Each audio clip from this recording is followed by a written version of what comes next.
All Crystal Profi external filters are supplied ready-fitted with filter materials and are easy to install.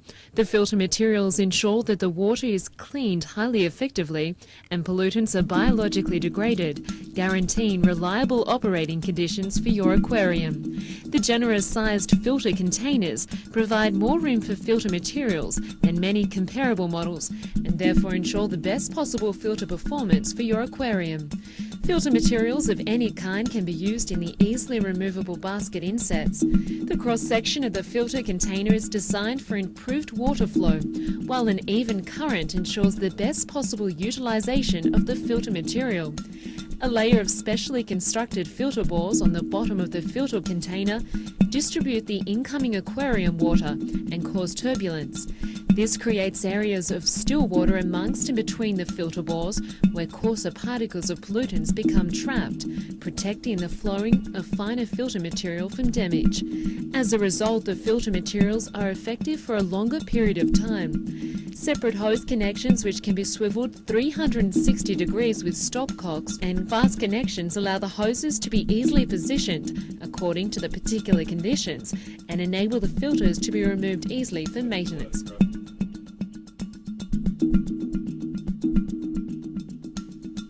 Installation.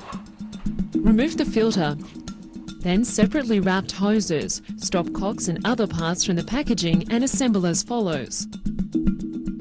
Push the two hoses onto the hose fittings of the two stopcocks in the stop. Tighten the lock nuts at the base of the hose fittings over the ends of the hoses to prevent the hoses slipping off. Then connect the stopcocks with the hose fittings to the top of the filter by tightening the screw caps by hand. The filter can now be positioned in the place intended, and a tip: the filter container should be placed on a waterproof surface, preferably a drip tray. Place the suction basket on the end of the suction hose and attach it to the side of the aquarium using suction pads. Connect the outer pipe, pipe bend, and if used, jet pipe using pipe connections, and also attach these to the aquarium with suction pads. The end plug of the jet pipe is not put in place until the filter is operating. The two-part nozzle jet pipe may be connected and adjusted to provide surface movement as required. The best results are achieved using the outlet pipe with a pipe bend, with the opening of the pipe bend approximately 2 to 3 centimetres under the surface of the water in order to create a gentle surface current.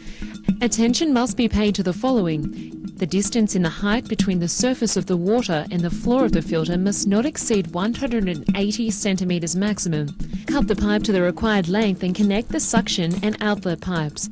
Measure the pipe length so that the connection of the filter is as direct as possible, without bends or loops in the pipe. The ends of the pipe should be pushed at least 1 centimetre onto the connecting pipes. Check that the pipe which is attached to the pipe connection marked in on the filter top is connected to the suction pipe. The hose which leads from the hose connection marked out is then connected to the outlet pipe.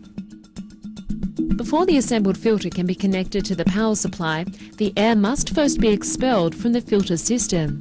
The simplest method is as follows. A. Before connecting the end of the pipe from the out to the outlet pipe, suck the air out briefly but strongly. This can be done by mouth or with a commercially available suction aid.